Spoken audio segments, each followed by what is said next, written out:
एक बार फिर से स्वागत है आप सभी का आज के इस वीडियो में। और आज का ये जो वीडियो है वो आपका स्पेशली द्विघात समीकरण को लेकर के बनाया गया है। और इस वीडियो में आज हम द्विघात समीकरण के बारे में पढ़ेंगे कि द्विघात समीकरण का बिल्कुल बेसिक से पढ़ेंगे। ABC मतलब बिल्कुल शुरुआत से पढ़ेंगे कि द्विघात समीकरण क्या है, कहाँ से आया, कैसे बना, क्या पहचान है, कैसे कैसे करना चाहिए। एक एक बात जो है हम द्विघात समीकरण की इसमें आज बिल्कुल क्रमबद्ध तरीके से पढ़ेंगे। और इसी तरीके से चलिए शुरुआत करते हैं हम लोग वीडियो की। तो सबसे पहले समझिए द्विघात समीकरण का परिचय क्या है। तो परिचय जानने के लिए इसका आपको मानक समीकरण पता होना चाहिए। द्विघात समीकरण का जो मानक समीकरण है वो क्या है। तो जो द्विघात समीकरण होता है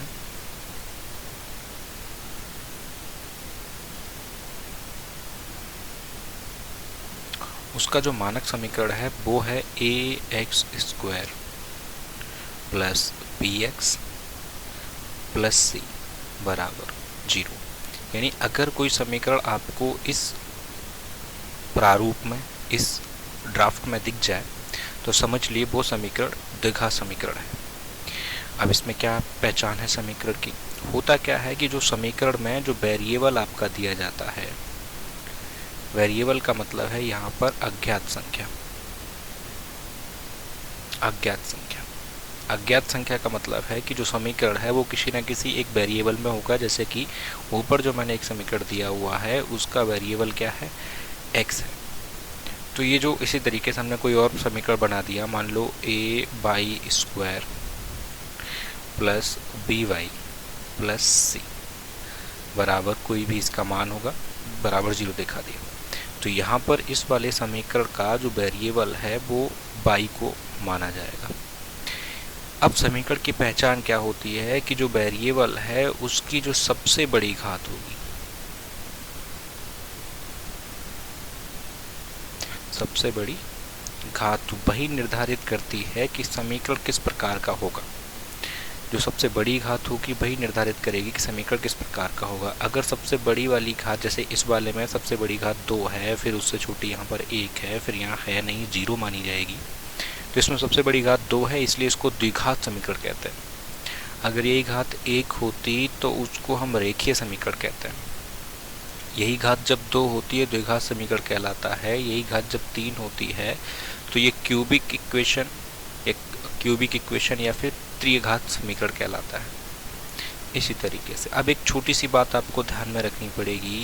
एक छोटा सा नोट है वो बता देता हूँ मैं। दो चीज़ें होती हैं, आप हमेशा कंफ्यूज रहते हो। एक चीज़ होती है समीकरण और एक होती है बहुपद। क्या अंतर है समीकरण और बहुपद में, तो ये चीज़ आपको समझनी पड़ेगी। तो समीकरण और बहुपद में क्या अंतर है वो बिल्कुल कम शब्दों में मैं आपको समझाने की कोशिश करूँगा। पहला अंतर क्या है कि जो समीकरण होते हैं उनका कोई ना कोई एक निश्चित मान दिया जाता है। यानी कि समीकरण जो होते हैं उनके बराबर में कोई ना कोई यहाँ पर वैल्यू ज़रूर दी जाती है, कोई ना कोई मान ज़रूर दिया जाता है। बहुपद में ये जो मान है वो नहीं दिया जाता है।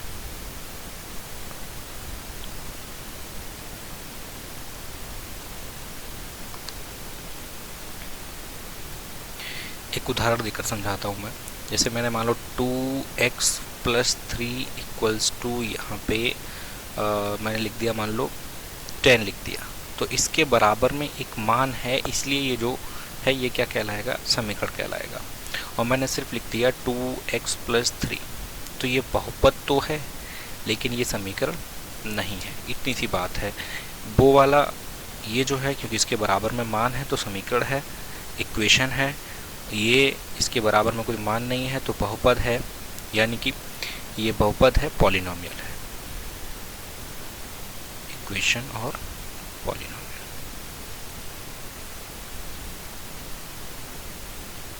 इतना सा अंतर है आपका समीकरण और बहुपद में। तो उम्मीद करता हूँ आपको ये पूरी बात समझ में आ गई होगी। द्विघात समीकरण का जो मॉडल क्या होता है, उसका स्टैंडर्ड फॉर्म क्या होता है, द्विघात समीकरण के बारे में आपको एक एक लाइन समझ में आ गई होगी। आगे बढ़ते हैं। इसके बाद शुरू करते हैं द्विघात समीकरण के बेसिक चीज़ों के बारे में। द्विघात समीकरण को हल करने के तरीके क्या हैं और द्विघात समीकरण की जो x की जो घात होती है, अभी वही टॉपिक वापस चलाते हैं। द्विघात समीकरण,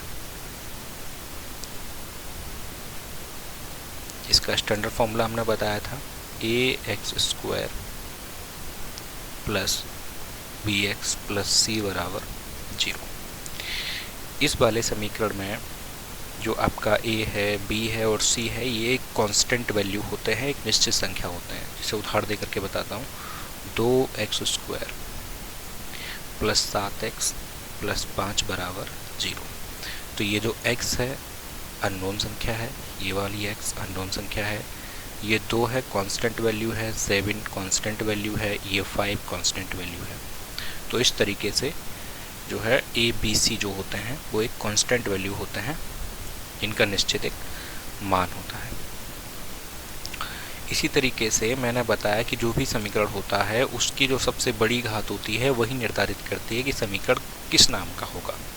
रेखीय समीकरण, द्विघात समीकरण या क्यूबिक इक्वेशन होगा, क्या होगा वो डिसाइड करता है उसकी अननोन जो वेरिएबल वाली वैल्यू है उसकी पावर, और इसी को हम लोग डिग्री भी कहते हैं। ठीक है। अब जैसे इस वाले क्वेश्चन में बोला जाए कि इसकी डिग्री कितनी है, तो आप बोल दो कि 2 है। इस तरीके से मैंने कोई क्वेश्चन दे दिया 4x की power 4 plus 3x² plus 9 equals to 0। मैंने कहा इसकी डिग्री कितनी है, तो आप कहोगे कि इसकी डिग्री जो है वो 4 है, क्योंकि यहाँ पे जो 4 है उसकी सबसे बड़ी पावर 4 है। ये तो बात डिग्री की हो गई। अब ये जो आपका द्विघात समीकरण होता है ये बनता कैसे है? तो द्विघात समीकरण में x² minus alpha plus beta x plus alpha into beta. अब ये एल्फा बीटा क्या है? तो होता क्या है कि जिस समीकरण की जो वेरिएबल है यानी x या y, उसकी जितनी ज़्यादा डिग्री होगी उतने ही उसके मूल होंगे। ये बराबर होता है मूलों की संख्या के। ये मूलों की संख्या के बराबर होता है, जितनी पावर मैक्सिमम होगी उतनी उसके मूल होंगे। इसी तरीके से द्विघात समीकरण की सबसे बड़ी पावर 2 होती है, तो इसके मूल 2 होंगे। कौन कौन से होंगे? इसके 2 मूल होते हैं, एक का नाम एल्फा है, दूसरा मूल होगा बीटा, इसका नाम बीटा है। पूरा समीकरण 2 तरीके से बनता है। इस समीकरण में इस वाली जगह पर मूलों का योगफल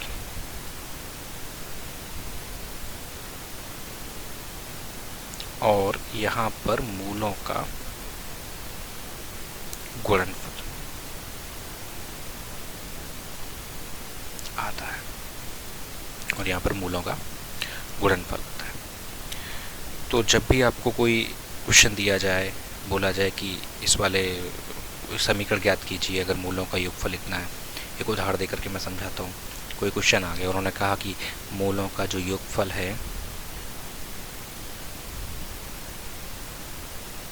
वो मान लो कि 5 है, और जो गुणनफल है मूलों का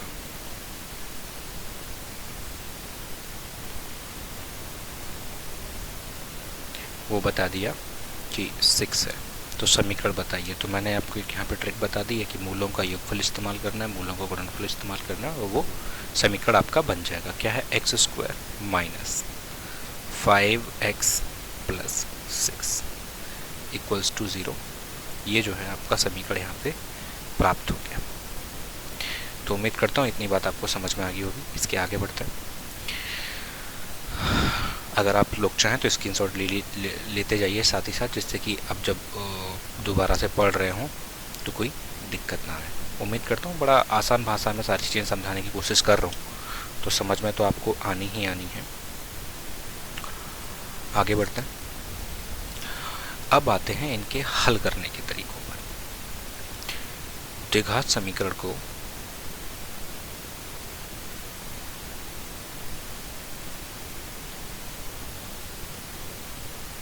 हल करने के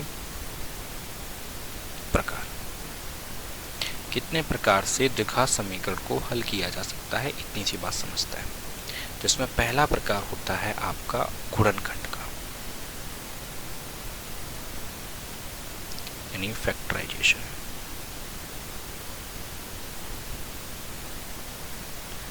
और दूसरा प्रकार आपका निकल के आता है पूर्ण वर्ग पद्धति।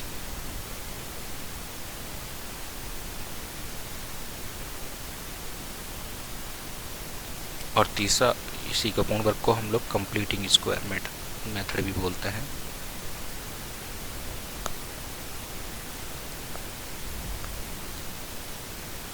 Completing square method. और तीसरा इसका प्रकार आता है श्रीधराचार्य। इन तीन तरीके से हम किसी भी समीकरण को हल कर सकते हैं, द्विघात समीकरण को। ये तरीका जो श्रीधराचार्य वाला है वो तब लगाया जाता है जब आप किसी संख्या के गुणनखंड ना कर पाए। पूर्ण वर्ग पद्धति का इस्तेमाल तब करते हैं जब आपको जो दो संख्या हैं, पहली और अंतिम संख्या, कम से कम पूर्ण वर्ग दिखाई पड़े तो आप इसका इस्तेमाल कर सकते हो। जब आपको संख्याओं के गुणनखंड नज़र आते हो या आप सोच सकते हो तो गुणनखंड पद्धति का इस्तेमाल कर सकते हो। जब आपसे गुणनखंड नहीं होता है, आप पूर्ण वर्ग नहीं कर सकते, तो धराचार्य विधि का इस्तेमाल कर सकते हो। इसको क्वाड्रेटिक फॉर्मूला भी कहते हैं।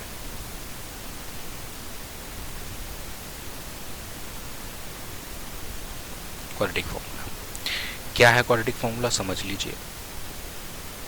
Minus B plus minus under root B square minus 4ac upon 2a। यहाँ पर abc वही है जो समीकरण के एक्स स्क्वायर के साथ a लगा होता है, x के साथ b लगा होता है और c कांस्टेंट वैल्यू होती है। वही जो संख्या है वो आपको यहाँ पे दी गई है। तो शुरुआत करते हैं हम यहाँ पे गुणनखंड पद्धति की। यहाँ से हम लोग शुरुआत करेंगे गुणनखंड किस तरीके से हम लोग कर सकते हैं। तो गुणनखंड वाले में होता क्या है कि सवाल जो है वो दो तरीके से आते हैं। अब इसका टाइप नंबर ए, जिसमें आपको x की वैल्यू जो है वो b वाली जो वैल्यू है उसको 0 कर दिया जाता है। जैसे उदाहरण के तौर पे मैंने कोई सवाल दे दिया, मैंने बोला कि 2x square minus 8 equals to 0। तो यहाँ पे फैक्टराइजेशन या कंप्लीटिंग स्क्वायर या धराचार लगाने की ज़रूरत नहीं है, क्योंकि यहाँ पर आपको एक पद कम कर दिया गया है, b वाला। ये a वाला पद है, ये c वाला पद है, b वाला गायब है। तो डायरेक्ट सॉल्यूशन हो जाएगा 2x स्क्वायर, ये 8 उधर चला जाएगा बराबर के, तो प्लस का हो जाएगा x स्क्वायर बराबर 8/2, ये इससे कैंसिल हो जाएगा, 4 आएगा। तो x स्क्वायर बराबर 4 और x बराबर आंसर आपका आ जाएगा प्लस माइनस 2। इस तरीके से आप सॉल्व कर सकते हो। ये पहला तरीका हो गया जब आपको b बराबर 0 दिया जाए। यहीं से दूसरा तरीका जो आता है वो क्या है, और इसका एक और उदाहरण देने की कोशिश करता हूँ मैं। जैसे मान लो x square minus 24 equals to 0। तो यहाँ से x square equals to 24, x equals to under root 24। अब 24 का वर्गमूल तो होता नहीं है, तो आप 24 को ऐसा तोड़ो कि कम से कम एक संख्या पूर्ण वर्ग मिले। तो 4 गुणा 6, 2 बाहर चला जाएगा, मतलब 4 जाएगा बाहर तो 2 बन जाएगा और 6 अंदर ही रह जाएगा, 2√6। और ये जो संख्या है वो प्लस और माइनस दोनों में आएगी। अब इसी के साथ दूसरा वाला जो टाइप आता है उसकी मैं बात कर लेता हूँ। प्रकार नंबर बी, उसमें क्या होता है, आपको ABC तीनों के मान दिए जाते हैं और उसके भी आगे टाइप में आपको बताऊंगा कि किस तरीके से वो मान दिए जाते हैं। और टाइप नंबर बी में भी मैं तब बात कर रहा हूँ जब ए का मान 1 हो, निश्चित 1 हो। ठीक है, जैसे उदाहरण देता हूँ एक, x square plus 8x plus 15 बराबर 0। तो इस वाले में हमने देखा कि x का पद भी है, x स्क्वायर वाला पद भी है और कांस्टेंट वैल्यू भी है। तब कैसे करेंगे? तो इसमें क्या करना है, मैंने बताया है पीछे कि ये जो संख्या होती है वो गुणा करने से आती है, ये जोड़ने से आती है। तो एक्स स्क्वायर 5 अगर देखा जाए तो ये 5 तिया 15 होता है, 5 + 3 कर दो तो 8 होता है। तो ये हो जाएगा आपका 5x प्लस का 3x प्लस 15 बराबर 0। यहाँ से x कॉमन लिया तो x + 5, यहाँ से प्लस का 3 कॉमन लिया, x + 5 बराबर 0। x + 5 हमने कॉमन ले लिया तो x + 3 एक नया समीकरण। इस तरीके से इसके गुणनखंड किए जा सकते हैं। जब आपको मूल ज्ञात करने हो तो x + 5 बराबर 0 दिखाएंगे, तो यहाँ से x बराबर -5 निकलेगा। x + 3 बराबर 0 दिखाएंगे तो x = -3 निकलेगा। इस तरीके से हम इनके गुणनखंड कर सकते हैं। अब बात यह आती है कि गुणनखंड हमें थोड़ा जल्दी से करना है, समय बचा करके करना है, तो कैसे करने चाहिए। तो इनके मैं 4 प्रारूप आपको बताते हैं, क्योंकि गुणनखंड तो सोचना आसान है, आप बड़ी आसानी से सोच लोगे कि गुणा करने पर 15 आ जाए, जोड़ने पर 8 आ जाए। जोड़ने पर या घटाने पर किससे 8 आएगा वो डिसाइड करता है ये वाला निशान। ये जो निशान है वो बताएगा कि आपको जोड़ने पर या घटाने पर किससे 8 आने चाहिए। अगर माइनस का है तो घटाने पे 8 आए, और प्लस का है तो जोड़ने से 8 आए। लेकिन हमें समय बचाना है, हमें समय इतना ज़्यादा वेस्ट नहीं करना है, इतना लंबा चौड़ा नहीं करना है, तो जल्दी से भी हो जाए और उनके निशानों को मानने में, उनके चिन्हों को मानने में हमसे गलती ना हो, तो उसके तरीके को लेकर के चलते हैं। तो हम लोग यहाँ पे ज्ञात करने वाले हैं मूलों को ज्ञात करना।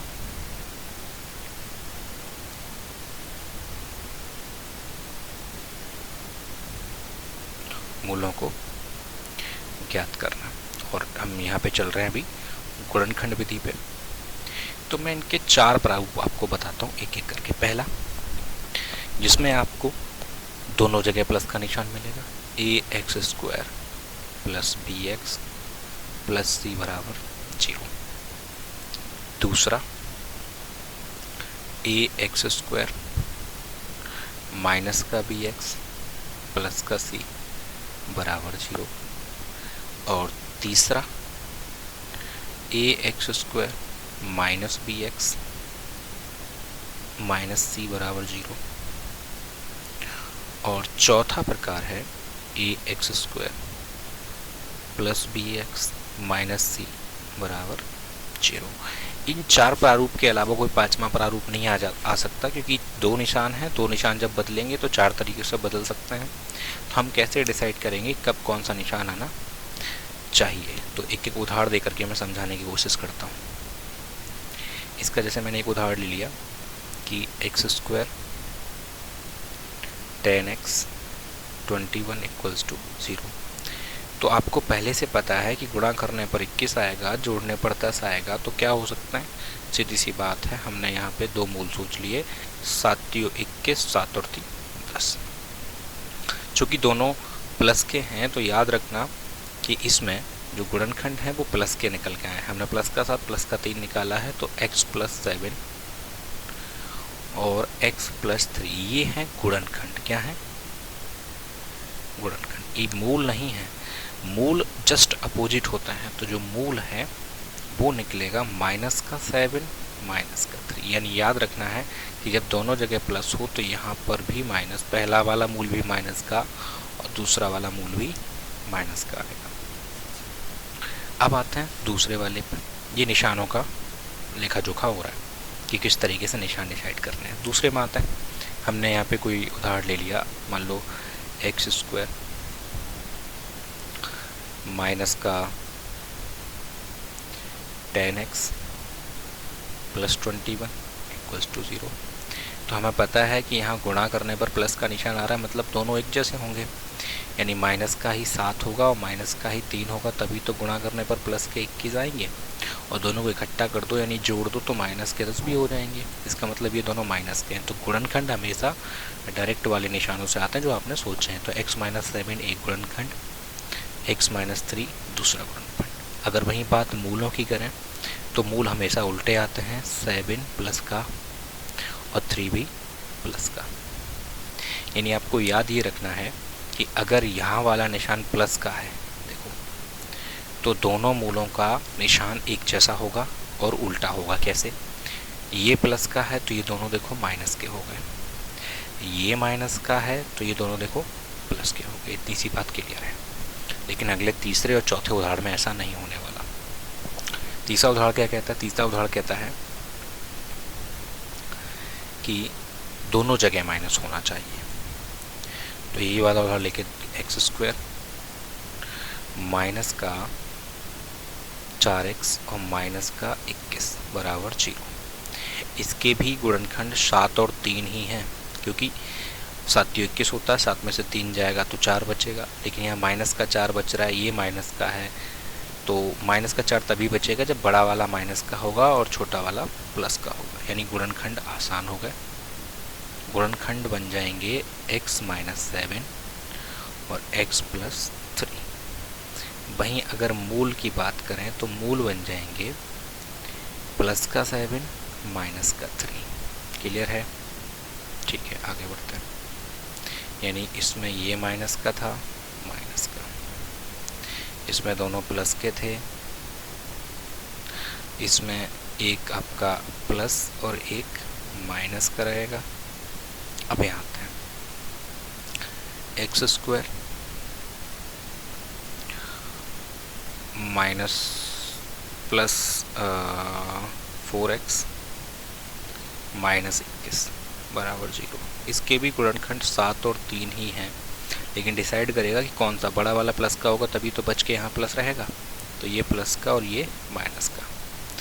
ये जो हम सोचते हैं, ये जो हमने अभी सोच के निकाले हैं, ये मूल नहीं गुणनखंड है। इसका मतलब एक गुणनखंड x + 7 होगा और एक x - 3 होगा। लेकिन वही बात अगर मूल की करें तो इसका उल्टा हो जाता है, माइनस का 7 प्लस का 3। यानी ये वाला आपका माइनस का और ये वाला प्लस का उल्टा चलता है। तो ये बात हो गई 4 टाइप के सवालों की, किस तरीके से आपको उनके मूल डिसाइड करने कि मूल प्लस का होगा कि माइनस का होगा। बड़ा आसान सा तरीका है, आप आसानी से इनको कर पाओगे। थोड़ी सी और हिंट देने की कोशिश करता हूँ मैं।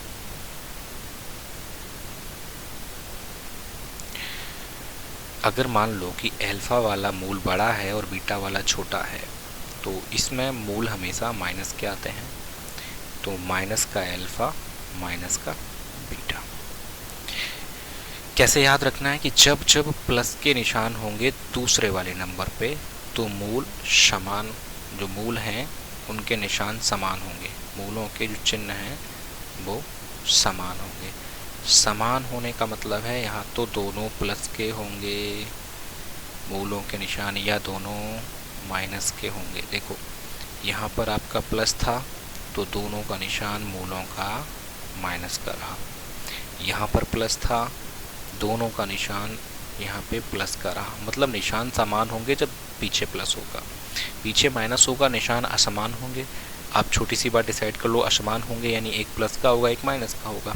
यहाँ माइनस का बच रहा है, मतलब माइनस वाला बड़ा है और प्लस वाला छोटा है। बस ये याद रखना कि जो हम सोच रहे हैं ये वाली संख्या है, ये मूल नहीं है, ये आपके गुणनखंड हैं। गुणनखंड हमेशा x के साथ शामिल करके बताए जाते हैं, इसलिए हमने इनको x के साथ शामिल करके बता दिया है। उम्मीद करता हूँ इतनी सी बात आपको समझ में आ गई होगी। एक टाइप और बताता हूँ। अभी मैंने जो टाइप बताया है संख्याओं का, उसमें एक ही जो वैल्यू है वो हर जगह बन रही है, कहीं पे भी ज़्यादा वैल्यू नहीं रही, सब जगह बन रही है। लेकिन हम आगे वाला जो टाइप बताने वाले हैं उसमें एक ही वैल्यू को बढ़ाएंगे, तब आगे बढ़ेंगे। चलिए, अब हम जो लेने वाले हैं समीकरण, उसमें जो a है वो मोर देन 1 होगा, एक से बड़ा होगा। जब एक से बड़ा होगा तो किस तरीके से उसका सॉल्यूशन होगा, देखिए। जैसे हमने कोई उदाहरण ले लिया, छोटा सा एक उदाहरण लिया। क्या उदाहरण है? हमने ले लिया 2x² प्लस 11x 9 = 0। अब इसके गुणनखंड कैसे होंगे वो हमें सोचना पड़ेगा। तो हमने ये सोच लिया, होता क्या है कि जो एक की वैल्यू है उसका इमेजिनेशन आप इसके साथ कर लो। तो 9 दूनी 18 हो गया, गुणा करने पर 18 आए और जोड़ने पर 11 आ जाए। तो क्या कौन कौन सी संख्या हैं? तो 9 दूनी 18, यही दो संख्या हैं। क्योंकि ये प्लस के हैं तो ये भी प्लस का होगा, ये भी प्लस का होगा। ठीक है। अब इसके बाद क्योंकि ये इसके गुणनखंड नहीं हो सकते, ये गुणनखंड अगर होते तो ये इस चीज़ के गुणनखंड होते ना, इस वाले समीकरण के, लेकिन ये समीकरण अलग है। तो करना क्या है, इसमें 2 का भाग दे देना है क्योंकि 2 आगे है। अब इसी को x के साथ शामिल कर दो, जो शामिल कर दिया मैंने। ये 2 उसके पास गया तो 2x + 9 बटे 2 बचा, लेकिन जब ये 0 के बराबर जाएगा इसका कोई काम नहीं होगा, तो ये यहाँ से 1 बन गया। 2 का भाग इसमें लग गया तो x + 1 आ गया। ऐसे निकालते हैं इसका गुणनखंड। जब आपको अगर मूल निकालने हो तो मैंने बोला मूल यहाँ से जस्ट उल्टे होते हैं, तो -9/2 और -1, इस तरीके से मूल निकल आएंगे। ये गुणनखंड हैं और ये वाले मूल हैं। इस तरीके से आप निकाल सकते हो। उम्मीद करता हूँ इतनी बात आपको समझ में आई होगी। ये आपका पार्ट 1 है। इसके बाद हम इसका पार्ट 2 भी लेकर के आएंगे और जिसमें हम आपको सारी बातें बताएंगे। अगर पार्ट 2 की हम बात करें कि पार्ट 2 में हम लोग क्या क्या पढ़ने वाले हैं, तो पार्ट 2 में हम लोग अल्फा बीटा यानी कि योग और गुणन से संबंधित बातें करेंगे, इससे जो रिलेटेड क्वेश्चन होते हैं। उसके बाद जो एग्ज़ाम में आने वाले जो क्वेश्चन हैं या आ चुके क्वेश्चन हैं जो इम्पोर्टेंट हैं उनके बारे में बात करेंगे। उसके बाद हम लोग क्या करने वाले हैं, जो गुणांक होते हैं यानी कि ए, वी और सी, इनका संबंध स्थापित करवाएंगे अल्फा और बीटा से। यानी कि जो आपको समीकरण में ax² + bx + c ये जो गुणांक दिए जाते हैं, इनसे किस प्रकार से हम मूलों तक पहुंच सकते हैं उनकी हम बात करने वाले हैं। एक इम्पॉर्टेंट बात और रह गई है, वो और समझ लीजिए कि मूल क्या होते हैं। तो मूल जो होते हैं वो किसी समीकरण का हल होते हैं, सॉल्यूशन होता है। और सॉल्यूशन का नाम मूल क्यों रखा गया है, क्योंकि इनकी जो वैल्यू है उसको वापस रखने पर जो पूरा समीकरण है वो हमेशा किसके बराबर हो जाता है, 0 के बराबर हो जाता है। तो जब भी आप किसी समीकरण के मूल निकालते हो तो मूल वो x के वो वाले मान हैं जिनको वापस से समीकरण में रखने पर उस समीकरण का जो मान है वो 0 हो जाएगा। इसलिए इन मूलों को हम लोग इंग्लिश में ज़ीरोज़ भी कहते हैं। इतनी सी बात है। अब आगे के जो भी आपकी क्वेरीज होंगी आप बताइएगा प्लीज़ कमेंट करके।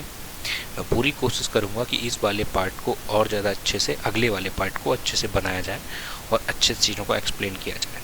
Thank you. और याद रखना भैया, चैनल अगर वीडियो आपने देखा है और पसंद भी आया है तो भैया लाइक तो बनता ही है। लाइक के साथ साथ अगर आप शेयर करोगे तो दूसरे बच्चों का भी भला हो जाएगा। तो ये 2 बातें तो आपको करनी ही है। बहुत बहुत धन्यवाद।